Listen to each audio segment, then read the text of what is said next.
Mark, thanks so much for being here. Janelle, thanks for having me on the show.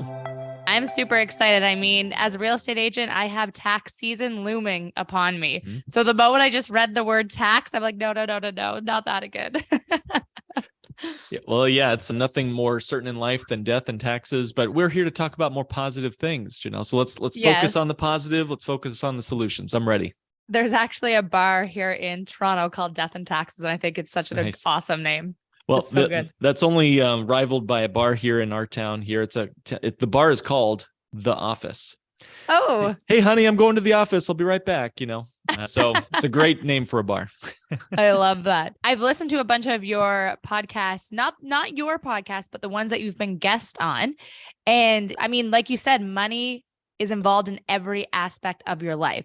And I mean, I'm overdue myself from organizing my finances of the past month. And sometimes you get so busy that you don't put any effort or have a good look at your finances. And then all of a sudden wonder, like, where is all my money going? You're right. It's sort of like if we don't give our money a job to do, it'll be unemployed and go look for work elsewhere.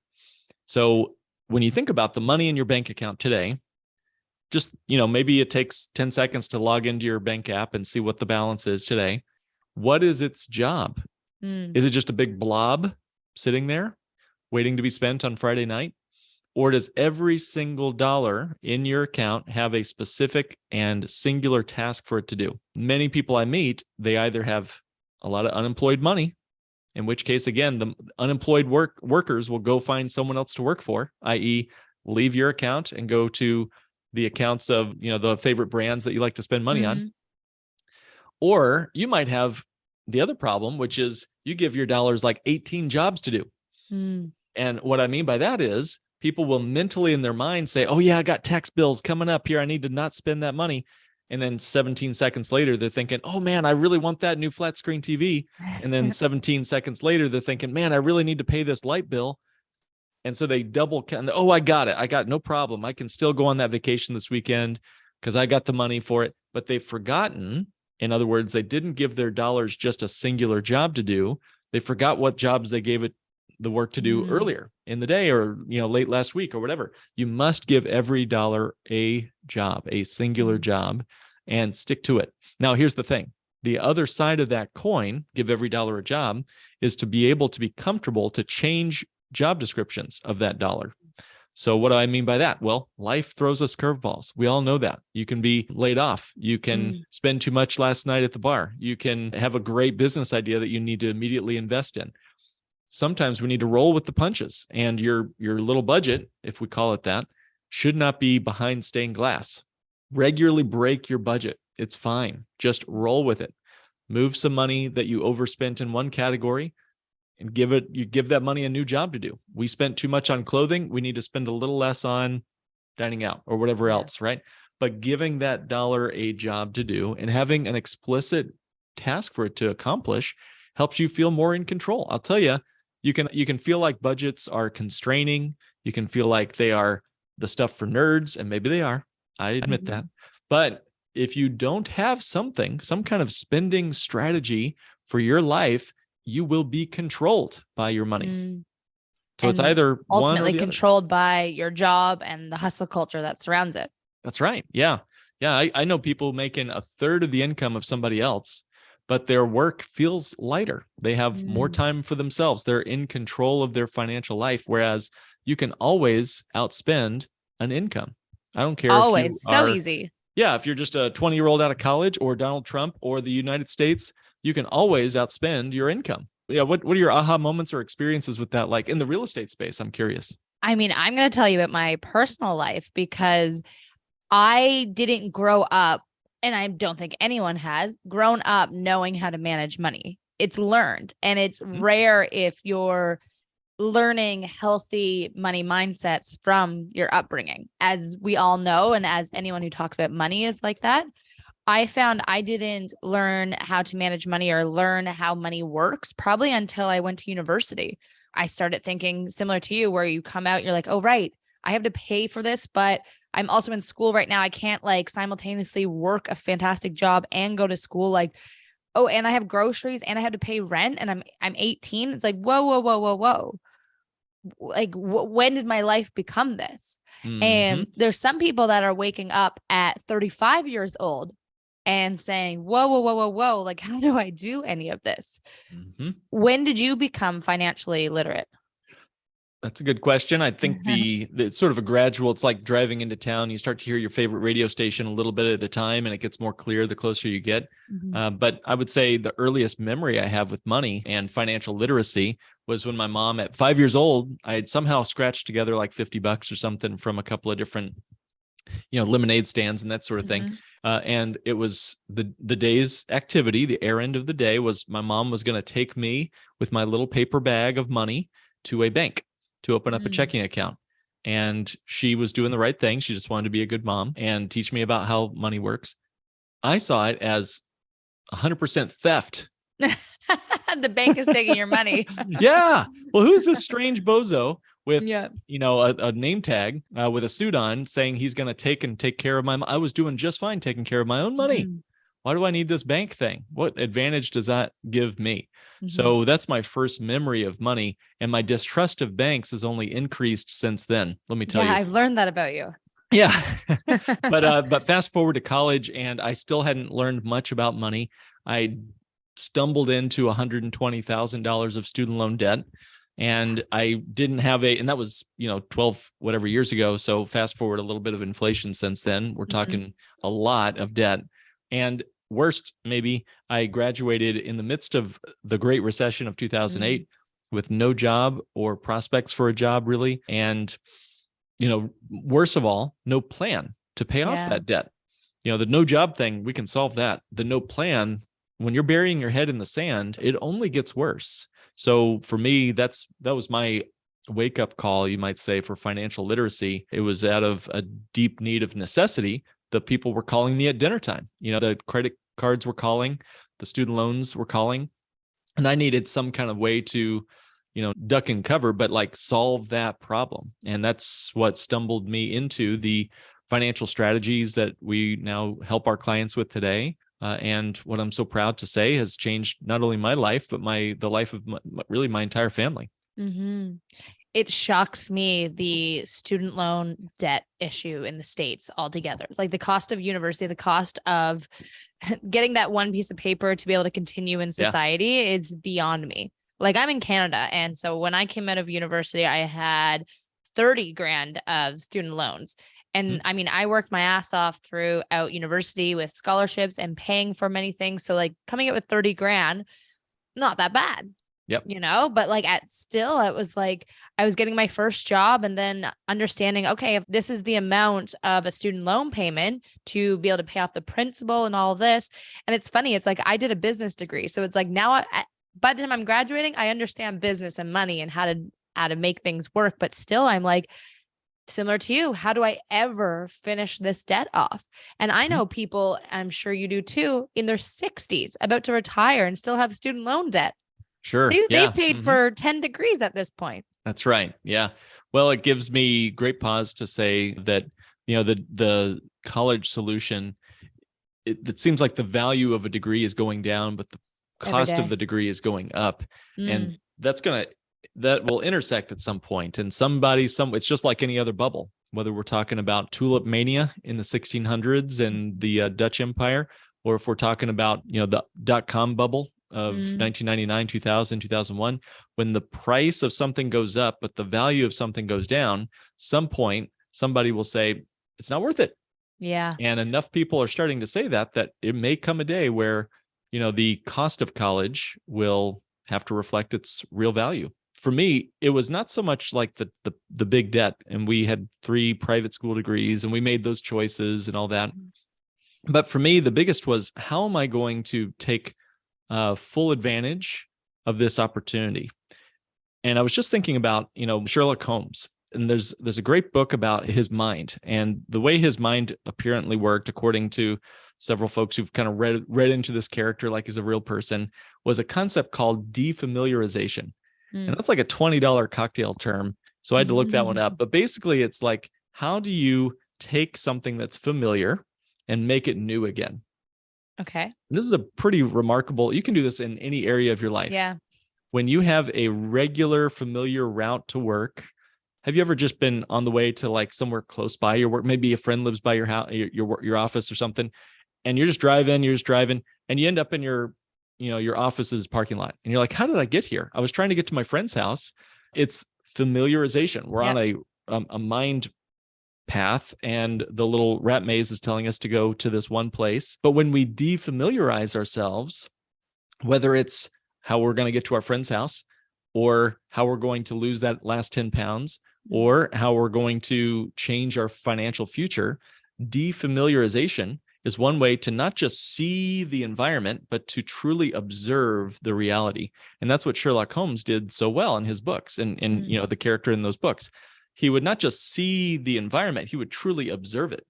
And there's a lot of folks who, Maria Konnikova wrote a great book about it. And she said, really it was Sherlock Holmes speaking with Watson that gave him the ability to verbally experience what he was seeing in his mind. So I know I'm kind of getting into scuba gear territory, like going deep here, but what if you could do the same with your money problems? All of us have money problems. All of us. I don't care who you are. 100%. Yeah. Yeah. So how could you see afresh the issues, concerns, whether it's inflation, whether it's potential job loss, whether it's, lifestyle creep, the things that are giving you problems today? How could you take that problem, see it from a different angle or a different perspective, and actually turn it into a solution? That's been one of my great challenges with each of our clients, is to think about how do we defamiliarize ourselves with the rote problems. Oh, I got all this credit card debt. Oh man, inflation's killing me. Oh man, the competitors are causing me to, cut my margins. How could we take these problems and turn them, not just get rid of the problem, but how could we actually make them the solution? I'll say one last thing, and then I'd like to get your feedback on this. In a lot of martial arts, the skill is take the power of the enemy coming at you, take his or her power coming at you, and leverage that power against them. So you take the fist coming at your face and somehow turn it into, wrapping it around them so that you now have them in a chokehold. All right. So you took the fierce power of the enemy and turned it around so that now you are the one, leveraging that power for your own benefit. How could you do that? And that was like my presenting question for myself. How could I take my student loan enemy coming at me and actually turn it into that liability, turning it into an asset? How could I take the problem of debt and actually make it part of how I was going to be financially free? So that's sort of where, it seems so backwards to me. So explain it to me with your prime example. Like, how are you able to look at all of that student loan debt and say, that is the exact tool that's going to get me financially free? It seems so backwards. Yeah, it sure did. And it seemed kind of crazy at the same time. Yeah. So, and everything we might say from here might sound crazy to the folks listening, but I'm going to say it anyway, because I know it worked. It worked for me. And it's worked for over, 1,000 clients that we work with across the country and Canada too. So we worked on thinking about, why do we hate debt? That was the first question. Why is it? Is it just because we're told to? Do you have all day? Like, well, I'll tell you. Yeah. I mean, it really, the list was pretty long. I will admit that. We started thinking like, and there was a great book we read. It's called Debt, the First 5,000 Years by David Graeber. Okay. And great book on the topic of debt.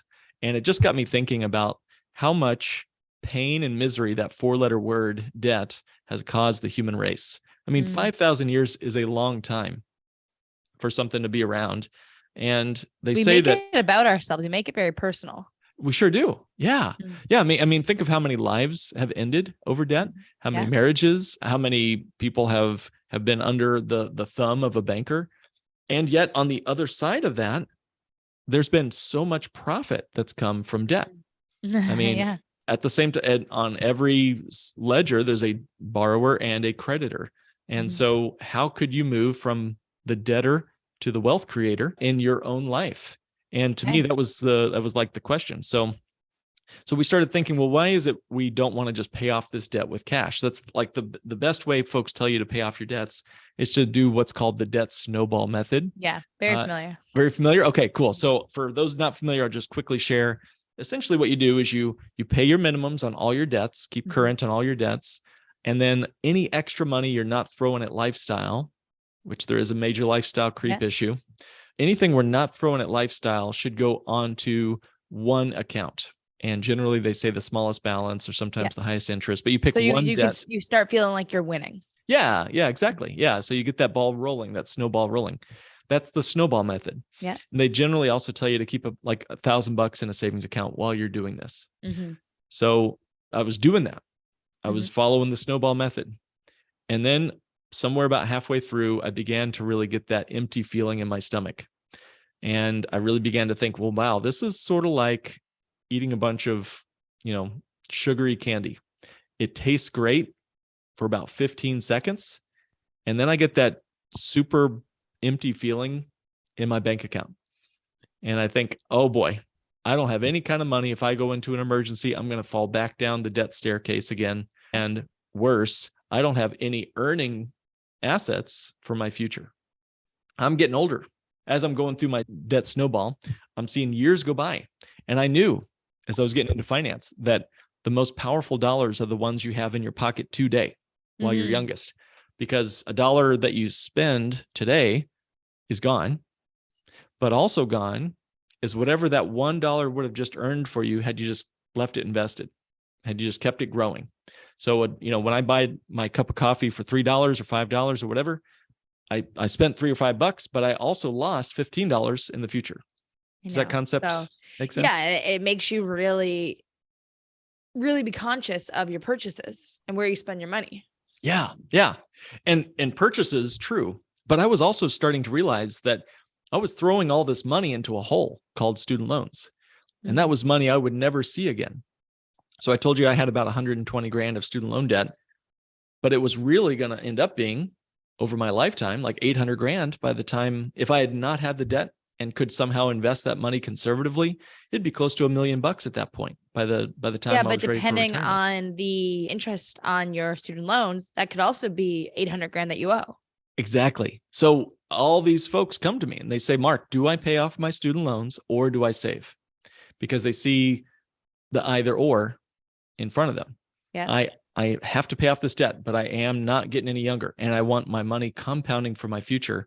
What do I do first? Do I save? Do I pay off my debt? That was my problem too. And it wasn't until I stumbled across some strategies that helped me kind of realize, wow, I could actually find a third way here. And that changed everything for me. It was helping me think like a banker instead of a borrower. So the first piece of this is, how do you think? And then what are some real tactical strategies we can like physically use in the real world? Not just a mindset thing, but like a skill set and a strategy thing to help us become our own banker. That's the way we overcome the problem.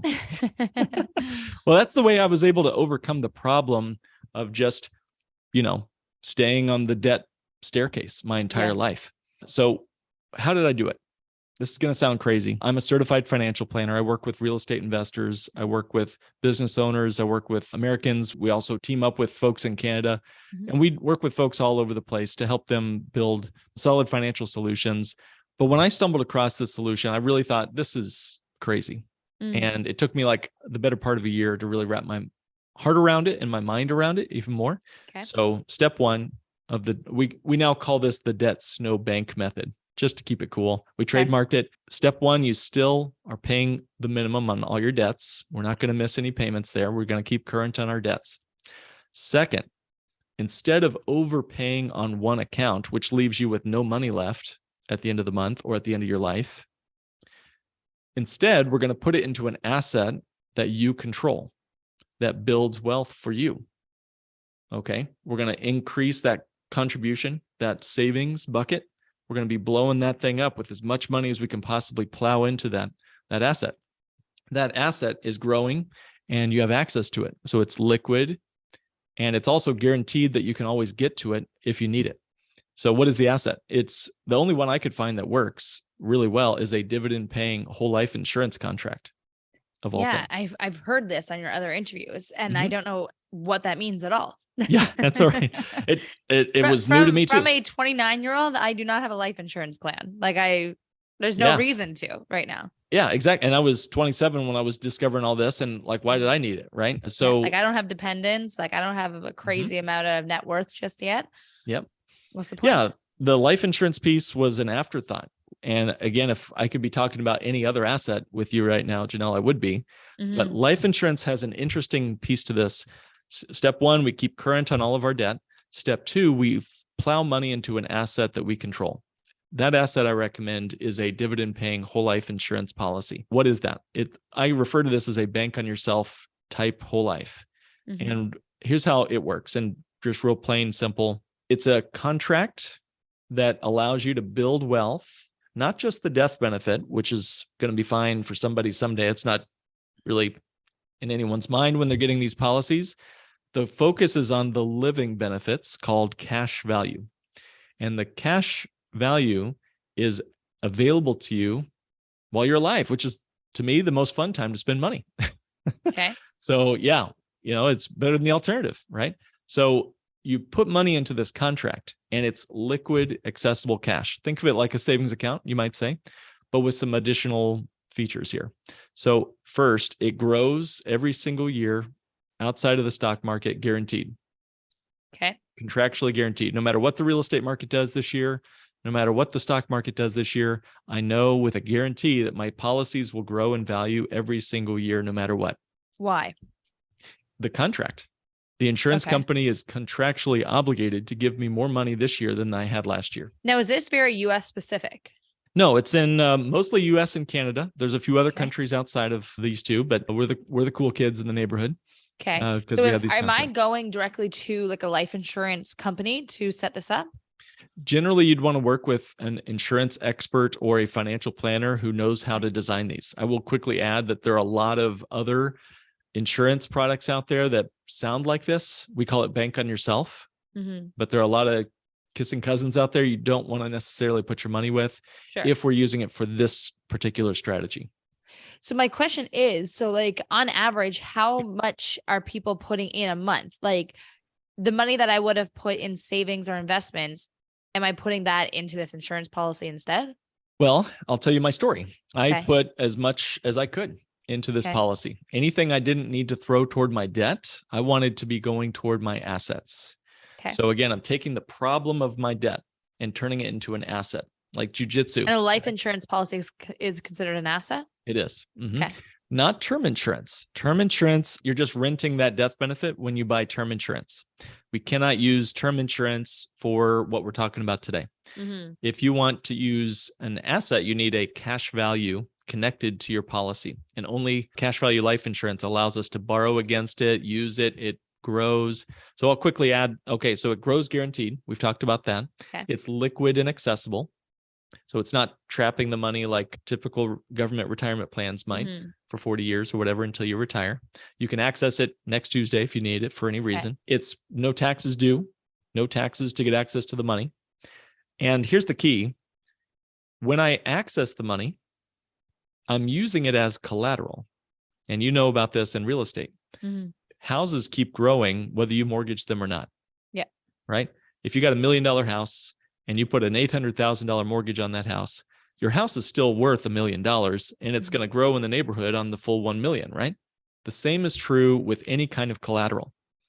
If I had a special baseball card worth $1 million and I borrowed against, I could get a bank to lend me 800 grand, my baseball card is still going to grow Yeah, at whatever the baseball But card once is I worth. sell the baseball card, 800 Yeah. grand goes to the bank. Exactly. And when I sell my house, it all goes away, right? So don't sell your asset to get out of your debt. When I withdraw money from my bank account, I'm selling that asset. When I remove money out of my brokerage account to pay off my debts, I'm selling those assets. I'm breaking compound growth, which is the penultimate sin of all financial planning, is never, ever break compound growth. So when I borrow, how do we eventually pay off these debt? With what money and when? So step one is you pay your minimum on all your debts. We've got that done. Step two, flood your whole life insurance policy with as much cash as you comfortably can. Make it a challenge for yourself, but not a burden. So if you're imagining here, you've got all your debt, big pile of money coming down slowly as you pay your debt's minimum payments. Step two, you're flooding your whole life policy with as much cash as you can. So your policy's increasing in value while your debts are coming down in value. And Jenelle, step 3 is we borrow against your cash value. We can borrow against the policy's cash value. How are your debts to coming pay off back the down? debts? Well, you're paying your minimums on it. So they're coming down slowly, but you're paying your minimums. So that means your debts are slowly coming down as you follow step 1 of the debt snowbank method. Yeah, but if you're only paying your minimums, you're getting eaten alive in interest rates. So you end up paying way more over time. Well, you don't let those minimums carry themselves out to conclusion. What do you mean by that? Step 1, you pay your minimums on all your debts. Step 2, you're flooding your policy with as much cash as you can. So let's say you've got a $10,000 credit card, and let's say your minimum is $200 a month. Just pay your $200 a month on that credit card. Yeah, but then you're never clearing the balance, and you keep adding more money. Of course not. To the credit card. That's the whole point. If you paid off your credit cards, how much money do you have in your bank account? 0. How much do you have in your future? 0. But if you flood your whole life policy with as much cash as you can, pump, eventually that cash value in your whole life policy would equal $10,000, and you'd simply borrow against the cash value and wipe out your credit card all in one fell swoop. One Tuesday afternoon, you got $10,000 of credit card debt. By next Tuesday, you're totally credit card debt free. We're not planning to pay those debts off on an amortized schedule. We're just going to slam those things with our whole life policy. We're buying back the debt from our snakes, from the creditors that own our lives. All right. I feel like this method would kill your credit score, though. Wouldn't it improve it? And why do we need a credit score in the first place, except to go back into debt? For a lot of things. I can only speak to Canada, but majority of things, if you want a house, if you want a car, if you want really any of those assets, you're going to need a credit score. I'll gently push back here and I'll say 2 things. 1, I agree with you. First of all, yeah, you want to have a good credit score, and I do. But second, we only need a credit score to go back into debt. And if you've got all of your debts paid off, won't that improve your credit score? And especially if you're still paying your bills on time and other, keep a credit card, fine, that's fine. Mm-hmm. But if you're riddled with debt up to your eyeballs, like most Americans are, I'll just speak for us on this side of the border, wouldn't it improve your credit to buy back that debt one after the other? And oh, by the way, having a big pile of cash in your policy, doesn't that also improve your credit worthiness? I was able to buy my house with my policy. All right. Well, one of my policies, we used the policy to buy my house. I've used my policy to invest in real estate deals, syndication deals, invest elsewhere. All these things improve my overall credit worthiness. A banker looks at me and says, well, he's got X dollars in liquid money. He can afford a payment for a boat if I wanted to buy a boat. Sure. I don't want to be chasing a great credit score, but I've got one, but I don't want to chase that. That's not I can't eat a credit score. Mm-hmm. What can I eat? I can eat assets that I can turn into income. Step 3, borrow against that asset, wipe out your debts one after the other, just crushing those things one after the other. And step 4, and the final step, pay back the loan to yourself at your own pace. Why does this help? Why is this better than just paying cash for all your debts? Because your policy keeps on earning interest, even on the capital you borrowed. So it's like your money's doing 2 things at once. Okay. So to conclude this thought, I have $10K in credit card debt. Let's assume, hypothetically, $10K in credit card debt. Then I have all of a sudden this $10K cash built up in this insurance policy. Am I losing that $10K when I put it on the credit card? Like I'm still 0 money. No, you're not losing the asset. Do you lose your house when you mortgage it or get a HELOC on it? So who am I asking for money to when I pay off that $10K of credit card debt? The bank of Jenelle. You're asking you. Nobody else gives you that loan. It's from the insurance company. Okay. The money comes from the insurance company, but you are given rights to your policy's cash value through a loan. It's written right into your contract. There's no approval process. There's no loan underwriting process. I had a guy last week. He Did went I just online. get $10K of free money? You put from the insurance policy? You put the money in the policy. You're plowing money into your policy. And they look at that policy, the insurance company, and they say, oh, Jenelle needs a loan. Okay, she's asked for a loan. She has $10,000 here. We'll lend her money from our asset over here, the general fund of our insurance company. We'll lend her the $10,000. Your policy is still over here in its full form. It was not eradicated. It wasn't withdrawn. It wasn't liquidated. You still have your policy over here earning interest. We've borrowed against it. Does that concept make sense? Collateralization. Borrowing against means we're not losing this asset over here. We're just if you've ever had a home equity line of credit, or if your clients have in real estate, folks get this. When I get a home equity line of credit on my house, I don't sell my house. I'm not selling my house, but I have a bunch of money in my bank account because I got a HELOC. The bank gave me a home equity line of credit against my house. My house is still worth $1 million or whatever, but I have access to, I can collateralize that loan. That's how HELOCs and whole life insurance are similar. What's different? Whole life grows guaranteed. But you're still 10K in debt. Well, I've got a policy loan with myself. And there's what's interesting is there is no required repayment plan when you borrow against the policy. The only difference is I'm making interest on this debt now instead of someone else. Exactly. So I still have 10K of debt. Exactly. It's debt to yourself. More sense. Yeah, okay. It's debt to yourself. We're back. Yeah, right on. This is great. Great Can question. Can you picture me when I was in my business classes? Like I wouldn't give up until I understood it. Well, push as hard as you can. And I did too. And this is why it took me 7+ months to really wrap my brains around this, because all I had ever been told was spend or save. Yeah. You know, debt or liability or asset. Why is it either or? Why can't it be both and? I'm building an asset for myself, the $10,000 in our example, but I've wiped out my credit cards. They're gone. Or in my real example, the student loans were what I paid off. And yet my policy was still earning interest and dividends on the full cash value, even what I used to pay off the debt. You get to keep that interest as opposed to that interest adding on to the principal. Exactly. Yeah. Now, step 4, I'm paying myself when do you eventually pay off the debt? Mm-hmm. Whenever I want to. Yeah, on my own pace, whenever I can. If I never pay off the loan, it's deducted from my death benefit when I pass away. Yeah. And you and I have just described, hey, we may not even want a big fat death benefit at this stage in our life. But if you do and you decide you want to pay off the loan, I encourage folks to pay back loans. Why? So we can reliquidate the asset. So we can have access to that money again to go buy a real estate deal. Or to loan it out to somebody else. Huh. Okay, you got my attention back. Yeah, right on.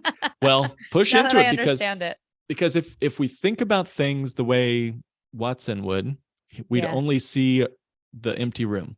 But if you could see it like Sherlock Holmes and truly observe it like Sherlock Holmes, see it from a unfamiliar perspective.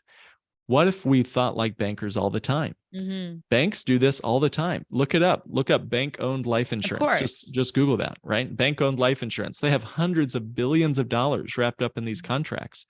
They don't put money into savings accounts. No, they're just moving around fake money. That's right. Yeah. So someone told me the other day, he said, Mark, don't do what banks tell you to do with your money. Go watch what they do. Yeah. Go do that. Huh. Fair enough. This is all great in theory and in concept, but I can tell you if I'm having a hard time wrapping my brain around it, the average 30-year-old that is building their career and just living a normal life is not going to spend their Friday afternoon looking into this. Yeah. No matter how much it benefits them. Mm-hmm. Yeah. It's like even talking to like the people I surround myself with, we talk about money all the time. We know each other's salaries. We know like what's happening and we know everything. We know credit scores. We talk about this stuff, but I can tell you the average friend group does not. That's right. And money is still a very taboo topic. Well, that's why I'm not your average financial planner. Yeah, fair. You know, I may not be the best fit for the average person because I don't want folks to be average. Yeah. The average person, it hopes and prays that their retirement account will do well in the stock market. And there's so many myths that were pushed upon us. Like 8%, 12% rate of return, totally a myth. It's closer to 3.5%, according to third-party research, is what you can expect over 30 years in the stock market. I agree. I think if you can't say it simply, you don't understand it. So real simple. Either you're the banker or someone else is. Whoever sits behind the banker's desk is going to win the financial game in your life. Yeah. It's the end of the story. Fair. So who's going to sit behind that banker's desk? What kind of financial advice do you have for all the people that are getting laid off or have been laid off in the past couple months? The types of people that are getting laid off are people who are in the tech industry is a big one right now with a looming recession coming. I mean, I live in Toronto and work in real estate. So the phrase Toronto real estate bubble, I hear it 100 times a day. How can someone prevent themselves or at least prepare themselves for future layoffs? And how does someone get back on the horse again in terms of money? Because it's so, once you're laid off, if you're not getting a big enough severance, you're probably going to take the first job that comes your way just to start getting a paycheck again. Yeah. You're not in the driver's seat anymore. Yeah, that's right. Well, have you ever been in a natural disaster, like a weather emergency, anything like that? I pray to God, no, I haven't. Yeah, good. Good to hear. We got a lot of tornadoes here. There's earthquakes. There's, hurricanes down south. When do you prepare for these emergencies? When they're happening to you or before? Before, right? It's hard to prepare them when you don't know what's going to happen. Exactly. Yeah.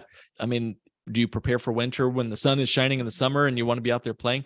No, I think that's the hardest part about this whole thing. And we're about to go through something. We don't know what. So I'm telling clients already, get ready for, if you're not ready for this one, please start getting ready for the next one. Because after we go through whatever we're about to go through, whether it's a recession or a deep depression, there's going to be more volatility in the future. I don't know when. No one knows when. But the point is, get ready for that now. Think longer range than you're used to thinking. The world wants you to think about Saturday night. What outfit you're going to wear, where you go for dinner. Yeah. The world wants you to think about Saturday night, but I think the real wealthy among us are thinking about 4 generations already. How do we get ready for something that's 150 years from now, when you might not even get to see it come to fruition? Do you care about that stuff? Well, 4 generations from now? If you could imagine, what would you want to say to your great-grandparents? Most of us don't even know their names. It's sad to say. I haven't read the book yet, but basically it's about taking nothing with you. I'm not fueling the next generations of mine. They can figure it out themselves. I'm spending every penny by the time I die. There's a book, Die with Zero. Maybe that's the book I'm talking about. Bill Perkins. Yeah. Yes. Great. I've got it right behind me. It's one of my favorites. Yeah. Either you're going to go to the country clubs and buy the sports cars, or you're going to leave it to your kids or whatever, and they'll go to the country clubs and buy the sports cars. Yeah. So enjoy your life and prepare them, not just with money, but prepare them for the life that is going to be required of them at that point. Someone once said, Mark, don't just prepare a bunch of money for your kids, prepare your kids for the money. Because if you raise a bunch of a-holes, if you raise a bunch of jerks, doesn't matter what you leave them, they're going to blow it. Yeah, there's the old phrase, shirt sleeves to shirt sleeves in 3 generations. And you can be a great business owner or a real estate agent and make it successful, and then work so hard. And for what? Right? So yeah, back to your question. How do you get ready for this looming recession? One step is to get ready for the next recession. That doesn't help me today, Mark. What do I do about this one? So my answer to your question finally is, 1, figure out your employment strategy for your money first. Okay. Yeah. So back to the money beginning. I have now, where is it all going? Yeah. Let's take control every of single that. dollar. Get rid of the luxuries in your life, and then name them. So people's ears start perking up. What are these luxuries? Well, this is where things get a little dicey, but you might have to sell that really nice car and go back to sharing a car with a buddy or a friend or a spouse or something. Don't worry about lattes and stuff. Go ahead and enjoy. I'm not a big believer that you're going to save your financial life by trimming back on your latte consumption. You got to go for the big ones. Yeah, it's the big stuff. Don't buy the giant McMahon. Sorry to say this, real estate agent, but I agree. I tell them too. Yeah. Get the house that you can afford, not the one that you can maybe reach for, and be okay with that. The Parkinson's law rule says a luxury once enjoyed becomes a necessity. So find those luxuries and find ways to keep them from becoming necessities in your life. Also, I would say increase your marketability, and you are your greatest asset in your own life. So how can we beat inflation? The best and easiest way is to get a couple of side gigs or start doing something that brings in income right away. I've got clients that are doing so many creative strategies, e-commerce solutions, getting their real estate license, doing side jobs, or full-time jobs to add to what you're already doing. Your greatest ROI is on assets you control, and you can't control much about the world around us, but you can control what's going on in here, inside your mind. And if you can put that thought process and mindset of success process to work, you can improve your situation and, grow out of a finite, limited mindset. Again, take the problem of a looming recession or an inevitable job loss. How do I turn this into a solution? I've had a lot of folks who lost their job and became their own boss, started a business. So just I some mean, you thoughts. think of some of the biggest tech companies like Airbnb, it started in the recession. Yeah, right. Yeah, Like I think with what those a guys, I think the story is, yeah, they just needed money. So they just started renting out a room in their house and yeah, they built an entire global business. that's it. Yeah. Some of the Yeah. best entrepreneurs will come out of a recession, some of the best future companies. I'll tell you a quick story. Have you ever used soft soap, right? I'm sure at any Mm, dispenser in a yeah, yeah. bathroom is soft soap. Where did that come from? Well, we all had bars of soap a long time ago. Bars of soap would sit on the countertops at bathrooms, and there'd be this yucky, slimy Yeah, of ooze underneath. You know what I'm talking about, right? course. So everyone hated that stuff. It was a mess. It was always a problem until, right? Until an entrepreneur thought about how he could take that problem and turn it into a solution. He created soft soap. He took the slime, the ooze, put it in a bottle and stinking sold it to us. Wow. Talk about Yeah. like bold, right? Take the problem of ooze and goop and slime and sell it to us for a profit. And then we And here want a we are. bottle of ooze. Yeah, yeah, we gladly buy it, right? And Yeah. it's way better than the bar, in my Mm. opinion, for washing your hands, whatever.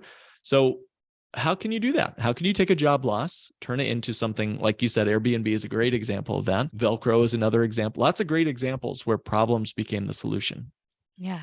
Crazy. Hey, I want to ask you a couple more questions. I know one of the things when we chatted at the beginning, you said a really funny comment that when you were going through your student loan debt and with your wife and everything, you said you could only ever talk about money in public places. Oh, I right. Yeah. loved when you said that. That was so funny Yeah. because you knew you'd get in an argument. Yeah. Yeah. We needed witnesses, right? Yeah. So we needed, if things started going sideways, we needed to be able to, have some public How do you witnesses to go that. from that to where you are now? A lot of money mindset changes, a lot of, I guess, changes in your life. Yeah, therapy, Yeah. and humble humility and just the practice. There's nothing sexy about it, but I would say if you can find a regular habit to dance or learn a musical instrument or learn a foreign language, it does not happen, and it feels fake and it feels forced and it feels wooden for about 6 months there, and you're going to break that budget for 6 months. Go ahead and give yourself permission to ruin it for 6 months, but get a little better every month. And before long, you're starting to play that thing in tune. Yeah. Do you think people should be having money conversations both with themselves and with partners, weekly, biweekly, monthly? Every couple's going to be different. Every individual single person will be different here in terms of your personality. But the key question I like to get folks asking is every day, if you have to, at the beginning, and then you can space it out to weekly if you want. But every day, just open up your account and say, what does this money need to do before I get paid again? Now, that might be a 10-second question, and you don't have to do this daily for long. But when you're learning a new instrument, you need to have extra practice time to get yourself up and running. Maybe it's not daily. Maybe it's as close to daily as possible, at least at the beginning for like a month. If you're just brand new to this budget thing, try to keep yourself on task for, 15 seconds every day and just say, what does this money need to do before I get paid again? If you ask that question every single day for 30 days, you're going to be on your way to a more financially stress-free future. And I find sometimes people, you put it off for a week, you put it off for a month and don't look at your finances. And then it's scarier to open up those accounts more and more every day when it's probably not that bad at all. Yeah. You just need to know what's going on in there. When I was just getting into this, I was working part-time for a CPA firm. I was working part-time for a property management. I was working part-time for a restaurant gig. I was just all over the place trying to get out of that debt. And I remember when I was working at the restaurant, I would stash all my tips in an envelope and we just keep it. And it was like June's tips, July's tips. And I would notice other people would leave the restaurant after their shift and they'd be off to the club to blow that money, right? Wow. But not realizing that's a big portion of your income. Yeah, They big think time. it's free money. Right. They think it's free money. Exactly. So So funny. I was stuffing it in this envelope. And once a month, my wife and I would say, all right, what does this money need to do for us before we get paid again? And so think about how you can live on last month's income. That's another key tip to the budgeting experience. Maybe you can't live on last month quite yet, but maybe you could live on last Tuesday's income. Maybe if you're spending your money 20 days after you make it, then you can increase that to 25 days and then 30 and then a month and then 3 months. So get to a point where you've got a good run rate so you're not spending the money you earned yesterday today. Yeah. I mean, I'm in commission-based sales, so it's hard to like, I come from the 9 to 5 world and now in commission-based sales. So I have the skills built in to know, okay, this is the budget. Even if I made way more than what I normally did this month, let's assume I only made that much and get used to that small amount. So then That's anything great. more is extra. Yeah, that's Because awesome. if I have a killer month, I cannot get used to that month. Mm-hmm. So when I built my budget for 2023 on knowing like what I can spend and assuming what I will make for the year, because I like to like pay myself a salary and kind of get my mindset still around that. So what I did was I looked at what I earned in 2022, like total amount divided by 12. And then that's what I use for 2023, assuming that I'll more than likely make more money this year. Right. So anything more is just extra, but I've budgeted out and planned my life around last year's salary. That's great. Salary, quote unquote. No, that's really smart. What you've done is you've said, all right, here's my base pay and my commission. And I think that's a great strategy for anybody.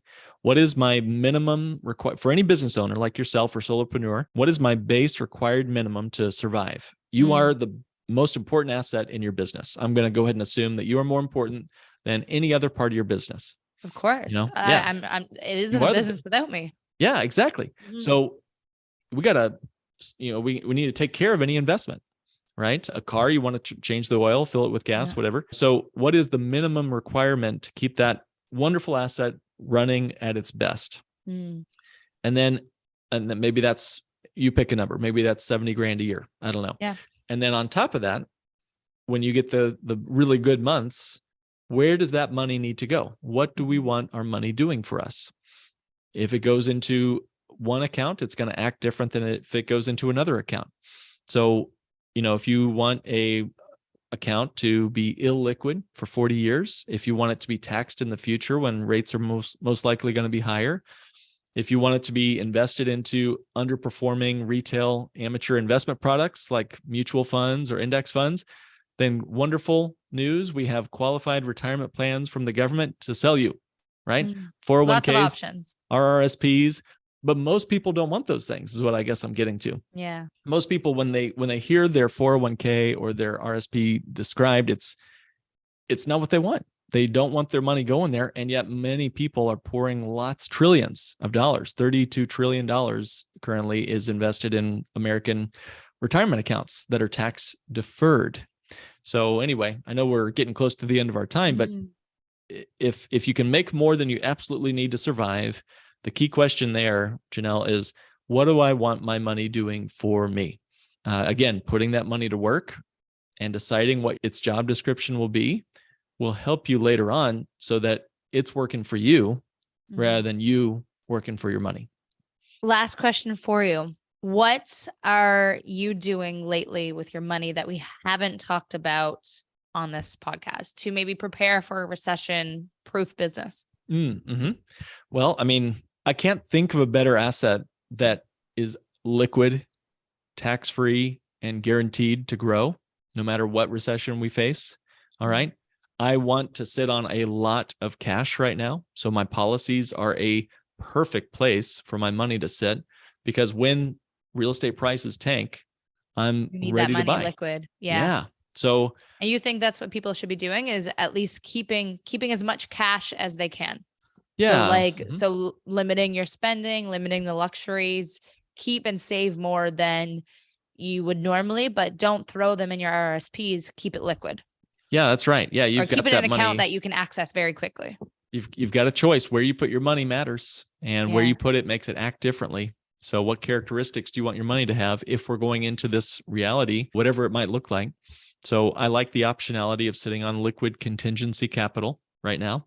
And I have had a lot of folks say, Mark, I don't want to be in the markets. I want to be ready for the downturn. Once we hit the bottom, there's going to be people buying. Remember, for every person who loses money in the market, someone else was a buyer at that price and making a great deal. So be the buyer when it comes time to this recession to be at its worst point, when people are capitulating. That's when it's time to jump in. And you think real estate is the move? It's one of many, but you're going to find incredible deals over the next few years. Problems can be seen as anything if we have eyes to see. I have a lot of friends in banking, and that's what we were talking about over the weekend. And we kind of talked about it all. And I said, all I've gathered from this is I'm going to have a great and busy Q3 and Q4. Yeah, that's They're right. like, yeah, they're like, there's so many people within Toronto specifically that one increase in their mortgage payment, they're going to have to sell, and they're going to have to sell at a loss. And there's going to be buyers waiting to pick it up. Mm-hmm. That's right. That's right. Yeah. I believe that we've got some great times ahead, problems too. And I don't wish pain on anyone. No, of course. But things are going to move around. Mm-hmm. Yeah. Yeah. For every debtor, there is a banker. So will you be the banker? Mark, thank you so much for chatting money with me. I feel like I went through at the beginning like a class in university, but I'm glad we got there. You did a great job. And yeah, I really think I understand it now. The interview was great. So yeah, you did a great job and great questions. Thank you. Thank you.